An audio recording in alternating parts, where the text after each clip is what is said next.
Hello again everyone, welcome to May Wonder Vlogs. Now for today's video ay ipapasyal na naman ko kayo dito sa or welcome the Santagma Metro Station. Ayan. So nandito na naman tayo guys at ngayon ay summer. Summer na naman guys at napakagandang mamasyal. Ayan. So welcome to Athens, Greece everyone. At tayo ay lalabas dito sa may harapan ng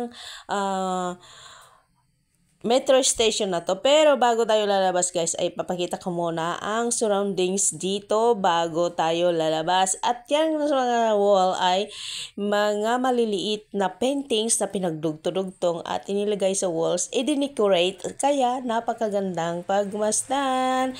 So ngayon guys, ayan, napaikot natin ang ating camera. So ngayon ay way to go outside. Samahan nyo ako.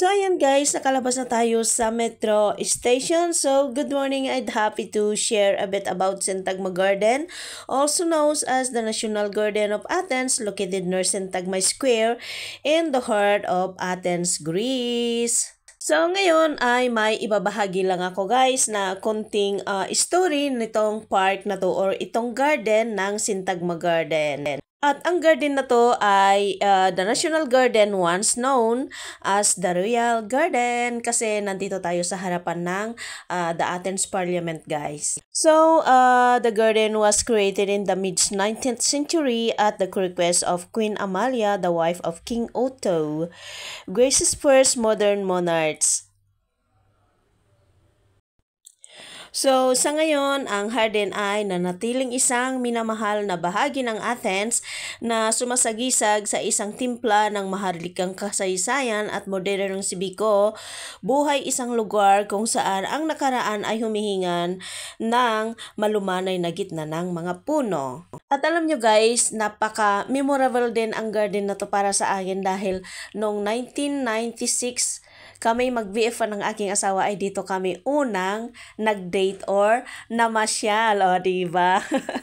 Para sa akin guys ay napaka-memorable at para sa akin ay napakaganda ang garden na to. At isa pa ay harapan ng the Parliament of Athens, Greece. O, diba? Hindi pa ganito noon dati, guys. Yung simple pa lang siya. Pero ngayon, parang medyo mas maganda-ganda na syempre mga 2000s na ginawa ito, 2001. Parang ganon. Ayan, na medyo pinaganda. Pero maganda noon, mas maganda na ngayon. Ayan, guys, ang The Garden of Athens, Parliament of Syntagma Square. At kung gusto nyo rin guys na may malapitan din na mga tourist spots ay if you are nearby, it's a peaceful spot of relax, read or take a walk, and it's connect directly to the Saffion Hall and the Panathinaik Stadium, both also rich and historical significant. Kaya one day guys, pupunta ako doon at yun naman ang aking ibabahagi sa inyo dito lang sa Athens, Greece. And thanks for watching everyone. Come with me at lapitan natin unti-unti yung kanyang harapan ng the Parliament of Athens, Greece.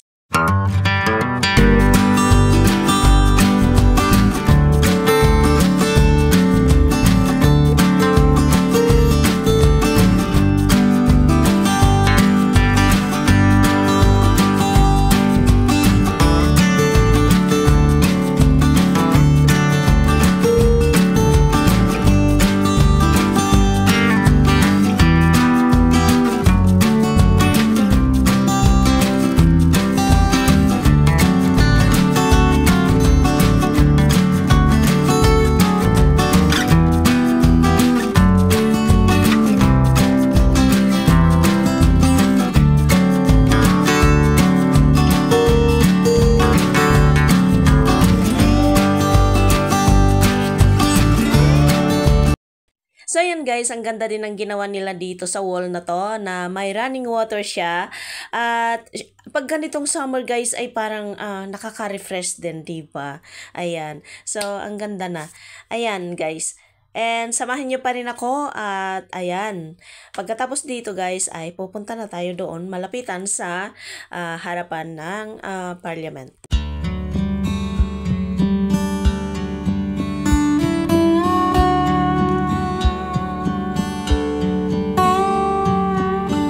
So, ayan guys, alam nyo na kung bakit napaka-memorable para sa akin ang park na to, o diba? Thanks for watching talaga everyone. At isa pang napakaganda dito guys ay lahat ay marble siya, yung mga hagdanan at mga floor niya, ayan. So, tayo ay papunta na guys sa ating isang spots na harapan nitong parliament. So, ayan na, palapit na tayo at tayo ay maglakad ng konti. And again, thank you guys.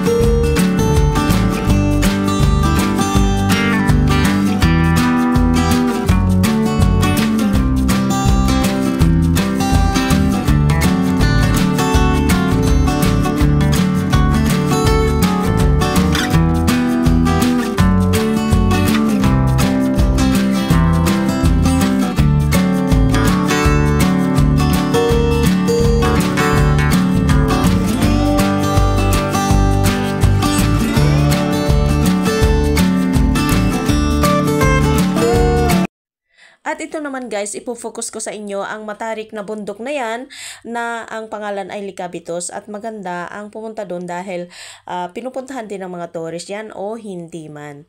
Ayan.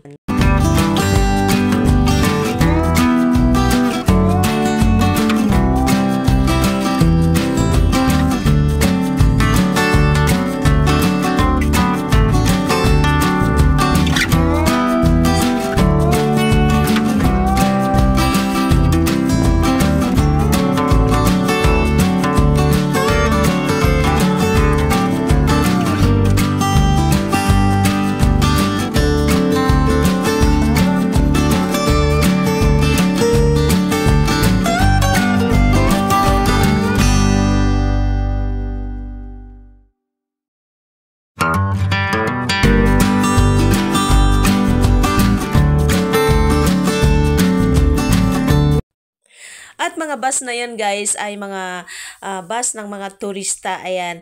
Yung mga iba dyan ay galing sa seaport. Kumbaga ay sa cruise line bumaba sila and then mayroon na silang service na mga pang tourist bus ng mga yan. Ayan. Yung mga naka-stop dyan guys ay mga turista yan. Oo. So ayan guys. At salamat sa panonood ninyo at konting oras ninyo para panoorin ang aking video na to, and then hope next time ay mayroon din ako ulit maibabahagi tungkol sa Likabitos, and I hope makakapunta po ako at sa Marmara na stadium. Ayan. At eto ay happy summer everyone and thanks for watching. God bless us all.